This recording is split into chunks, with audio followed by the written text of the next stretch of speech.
بسم اللہ الرحمن الرحیم اعوذ باللہ من الشیطان اللعین الرجیم بسم اللہ الرحمن الرحیم نحمده ونصلی علی رسولہ الکریم وآلہ الاطہار۔ عزیز طلاب اکرام، کتاب توضیح المسائل کے اسباق ہم مسلسل پڑھ رہے ہیں، جن میں سے آج ہم 48واں سبق شروع کر رہے ہیں کہ جس کا عنوان ہے مستحقین زکوٰۃ کی شرائط۔ گزشتہ چند اسباق میں ہم نے زکوٰۃ کا مصرف پڑھا کہ مستحقین زکوٰۃ کون ہیں، یعنی کس کس کو ہم زکوٰۃ دے سکتے ہیں۔ اب اس درس میں مستحقین زکوٰۃ کی شرائط کیا ہونی چاہیے وہ بیان فرما رہے ہیں۔ مصرف کو ہم نے تفصیلاً 8 حصوں میں بیان کیا تھا کہ 8 جگہ پر ہم زکوٰۃ کو خرچ کر سکتے ہیں اور اس کے کچھ احکامات بھی بیان کیے تھے۔ اب اس کی شرائط ہم بیان کر رہے ہیں، تو آئیے دیکھتے ہیں کہ مستحقین زکوٰۃ کی شرائط کیا ہیں۔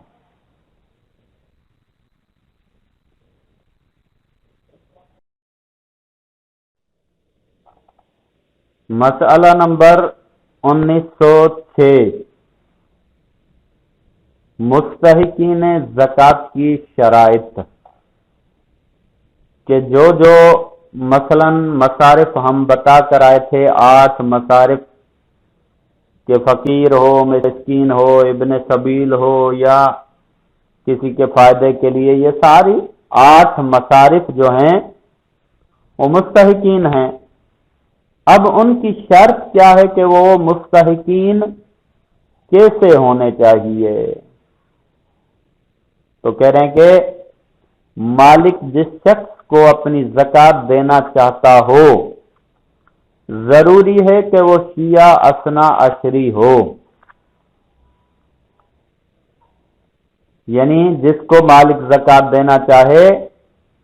وہ شیعہ اثنا عشری، یعنی شیعہ بھی وہ شیعہ ہونا چاہیے کہ جو 12 اماموں کو ماننے والا ہو، تو اس کو زکوٰۃ دے سکتے ہیں، باقی اس کے علاوہ زکوٰۃ نہیں دے سکتے۔ کہہ رہیں گے اگر انسان کسی کو شیعہ سمجھتے ہوئے زکوٰۃ دے دے اور بعد میں پتہ چلے کہ وہ شیعہ نہ تھا، تو ضروری ہے کہ دوبارہ زکوٰۃ دے۔ مثلا جیسے کہ پچھلے مسئلے میں بھی ہم بیان کر کے آئے تھے، مصارف کے مسائل میں، کہ اگر کسی کو مستحق اس نے سمجھا، کسی کو فقیر سمجھا، کسی کو مسکین سمجھا اور اس کو دے دیا، لیکن بعد میں پتہ چلا کہ وہ مسکین یا فقیر یا مستحق نہیں تھا، تو اسے کچھ مراحل بتائے تھے، ان میں سے ایک یہ بھی تھا کہ اسے دوبارہ زکوٰۃ دینی پڑے گی۔ اسی طرح اگر انسان کسی کو شیعہ سمجھتے ہوئے زکوٰۃ دے دے، اس نے سمجھا کہ یہ شیعہ ہے، 12 اماموں کو ماننے والا ہے، اور بعد میں پتہ چلا کہ وہ شیعہ نہ تھا، تو ضروری ہے کہ دوبارہ زکوٰۃ دے۔ اسے چاہیے کہ زکوٰۃ دوبارہ ادا کرے، یہاں تک کہ اگر اس نے تحقیق کی ہو یا شرعی دلیلیں قائم ہو گئی ہوں، تب بھی احتیاط واجب کی بنا پر یہی حکم ہے۔ یعنی اتنی حد تک کہ اگر اس نے تحقیق کی تھی یا شرعی جو ہے وہ دلیلیں مثلا جس طرح سے ثابت ہوتا ہے کہ مثلا کسی کا شیعہ ہونا، کسی کا فقیر ہونا، کسی کا مسکین ہونا شرعی اعتبار سے جس طرح سے ثابت ہوتا ہے، وہ ساری دلیلیں بھی ہو گئی تھی، لیکن بعد میں پتا چلا کہ وہ شیعہ نہیں تھا۔ کہہ رہے ہیں کہ ان ساری دلیلوں، ان اس تحقیق کے باوجود احتیاط واجب یہی ہے کہ اسے دوبارہ زکوٰۃ دینی چاہیے۔ اب آ جاتے ہیں مسئلہ نمبر 1907۔ اگر کوئی شیعہ بچہ یا دیوانہ فقیر ہو تو انسان اس کے سرپرست کو اس نیت سے زکوٰۃ دے سکتا ہے کہ وہ جو کچھ دے رہا ہے وہ بچے یا دیوانے کی ملکیت ہوگی۔ یعنی کہ مثلا ایک بچہ ہے یا دیوانہ ہے، اس کے ساتھ ساتھ فقیر بھی ہے، یعنی اس کے پاس سال بھر کے اخراجات نہیں ہیں اور وہ شیعہ بھی ہے، تو اس کے سرپرست کو اس کی نیت سے زکوٰۃ دے سکتے ہیں۔ یعنی یہ نیت کرے کہ جو زکوٰۃ دے رہا ہے وہ اس بچے دیوانے جو کہ فقیر ہے، شیعہ ہے، اس کے لیے ہے، اس نیت سے اس کے سرپرست کو زکوٰۃ دی جا سکتی ہے۔ اور جب وہ جو کچھ دے رہا ہے وہ بچے یا دیوانے کی ملکیت ہوگی، یہ اس کی نیت ہو کہ اس کے سرپرست کی نہیں بلکہ اس بچے اور دیوانے کی ملکیت ہوگی، اور اس کے لیے یہ ممکن ہے کہ خود اپنے ہاتھوں سے یا کسی امین شخص کے ذریعے اس بچے یا دیوانے کے لیے زکوٰۃ کو خرچ کرے، اور جب وہ زکوٰۃ ان کے استعمال میں آ جائے تو زکوٰۃ کی نیت کرے۔ کریں گے یہ بھی ممکن ہے کہ اس کے کسی سرپرست کو نہ دے بلکہ خود اس بچہ جو ہے وہ یا دیوانہ جو کہ فقیر و شیعہ ہے، اگر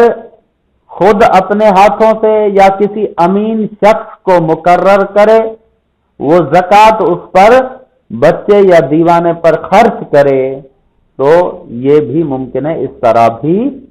کر سکتا ہے، اور اس کے اوپر خرچ کرے، خرچ کرنے کے بعد جب وہ زکوٰۃ ان کے استعمال میں آ جائے تو زکوٰۃ کی نیت کرے۔ جب وہ زکوٰۃ بچے کے اوپر استعمال ہو جائے، جب وہ زکوٰۃ اس دیوانے کے اوپر استعمال ہو تو پھر وہ نیت کر لے کہ یہ جو میں نے استعمال کیا ہے یہ زکوٰۃ کے طور پر ہے، تو یہ ممکن ہے، اس طرح کر سکتا ہے، اس میں کوئی حرج نہیں ہے۔ اب آ جاتے ہیں مسئلہ نمبر 1908۔ جو فقیر بھیک مانگتا ہو اور اس کی غربت ثابت ہو جائے تو اسے زکوٰۃ دی جا سکتی ہے، لیکن جو شخص مال زکوٰۃ گناہ کے کام پر خرچ کرتا ہو ضروری ہے کہ اسے زکوٰۃ نہ دی جائے۔ یعنی کہ ایسا شخص، ایسا فقیر جو کہ فقیر بھی ہے، بھیک بھی مانگتا ہے، مطلب یہ کہ فقیر ہے کہ اس اعتبار سے کہ اس کے پاس سال بھر کا خرچہ نہیں ہے، لیکن اس کے ساتھ ساتھ بھیک بھی مانگتا ہے، اور اس کی غربت ثابت ہو جائے، یعنی کسی طرح سے یہ ثابت ہو جائے کہ یہ بھیک تو مانگتا ہے لیکن اس کے ساتھ ساتھ یہ فقیر بھی ہے، ورنہ آج کل کے زمانے میں بہت سارے بھکاری جو ہے وہ فقیر نہیں ہوتے بلکہ ان کے پاس کافی مال جمع ہوتا ہے۔ تو اگر بھیک مانگنے والا تو ہے لیکن اگر اس کا فقیر ہونا بھی ثابت ہو جائے تو اسے زکوٰۃ دی جا سکتی ہے، اسے ہم زکوٰۃ دے سکتے ہیں،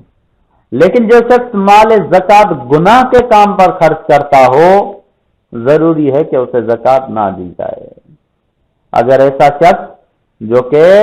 زکوٰۃ کا مال گناہ پر خرچ کرتا ہے اسے زکوٰۃ نہیں دینی چاہیے، یہ ہم مسئلہ پہلے بھی 1-2 بار بیان کر چکے ہیں۔ بلکہ احتیاط واجب یہ ہے کہ وہ شخص جسے زکوٰۃ دینا گناہ کی طرف مائل کرنے کا سبب ہو، اگرچہ وہ اسے گناہ کے کام میں خرچ نہ بھی کرے، اسے زکوٰۃ نہ دی جائے۔ مثلا کہہ رہے کہ وہ خود زکوٰۃ کے پیسے کو خرچ نہیں کرتا گناہ کے کام پر، لیکن زکوٰۃ لینے کی وجہ سے، زکوٰۃ کے پیسے ملنے کی وجہ سے وہ گناہ کی طرف مائل ہو جاتا ہے، گناہ کی طرف مائل ہونے کا سبب بنتا ہے زکوٰۃ کا مال زکوٰۃ۔ مثلا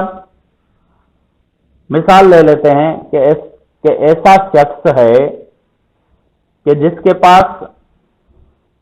گھر کے اخراجات کے لیے کچھ چیزیں ہیں، مال ہے، وہ تھوڑا بہت گھر پہ خرچ کرتا ہے، اور اس گھر کے خرچے کی وجہ سے وہ گناہ کے کام نہیں کر پا رہا، مثلا وہ نشہ نہیں کر رہا، شراب نہیں پی رہا، وغیرہ وغیرہ، یہ نہیں کر سکتا۔ اب جب اس کو زکوٰۃ دی تو مال زکوٰۃ اس نے گناہ پہ خرچ نہیں کیا، مال زکوٰۃ کو اس نے گھر کے اخراجات پہ خرچ کیا، لیکن مال زکوٰۃ کی وجہ سے جو اس کے پاس اپنے پیسے تھے، اس کی وجہ سے وہ گناہ کی طرف زیادہ مائل ہو گیا۔ تو کہہ رہے ہیں کہ اگرچہ وہ اسے گناہ کے کام میں خرچ نہ بھی کرے، زکوٰۃ کے مال کو گناہ پہ خرچ نہیں بھی کر رہا، لیکن مائل ہو رہا ہے تو اسے زکوٰۃ نہ دی جائے۔ اگر وہ گناہ کی طرف مائل ہو رہا ہے تو اسے زکوٰۃ نہیں دینی چاہیے۔ اب آ جاتے ہیں مسئلہ نمبر 1909۔ جو شخص شراب پیتا ہو یا نماز نہ پڑھتا ہو، اور اسی طرح جو شخص کھلم کھلا گناہ کبیرہ کا مرتکب ہوتا ہو، احتیاط واجب یہ ہے کہ اسے زکوٰۃ نہ دی جائے۔ یہاں پر اس نے 3 چیزیں بیان کی ہیں۔ ایک ہے جو کہ شراب پیتا ہے، دوسرا ہے جو نماز نہیں پڑھتا، تیسرا ہے جو گناہ کبیرہ کھلم کھلا کرتا ہے۔ شراب پینے والے کو بھی زکوٰۃ نہیں دینی چاہیے، نماز نہ پڑھنے والے کو بھی زکوٰۃ نہیں دینی چاہیے، اور جو گناہ میں کبیرہ کو کھلے عام کرتا ہے، مثلا اسے کسی کی شرم و حیا نہیں ہے، پروردگار کی شرم تو نہیں کرتا، لیکن اس کے ساتھ ساتھ اس دنیا میں بھی دنیا کے لوگوں سے بھی وہ شرم محسوس نہیں کرتا، اور وہ کھلم کھلا گناہ نے کبیرہ کرتا ہے۔ اب اس کا نقصان کیا ہوتا ہے؟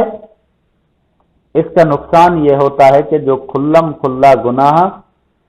کے مرتکب ہوتے ہیں، ان کو دیکھ کر بہت سے لوگ اس گناہ کی طرف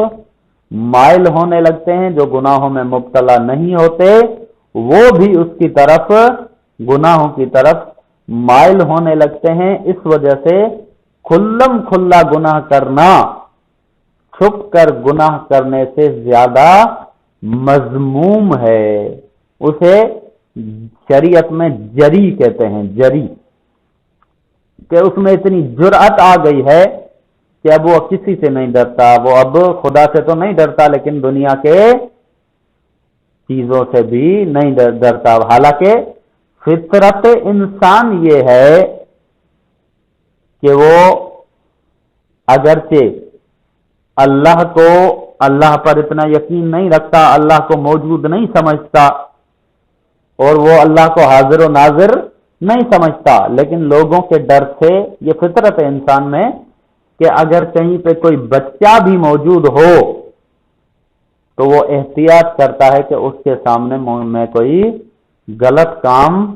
نہ کروں۔ مگر جو کھلم کھلا گناہ کرنے لگتا ہے تو اس کے لیے بچہ تو کیا بلکہ بڑے بلکہ اس کے والدین، اس کے گھر والے، اس کے یہ ساری چیزوں کی اہمیت ختم ہو جاتی ہے اور وہ جری ہو جاتا ہے۔ تو کہہ رہے ہیں کہ شراب پینے والا،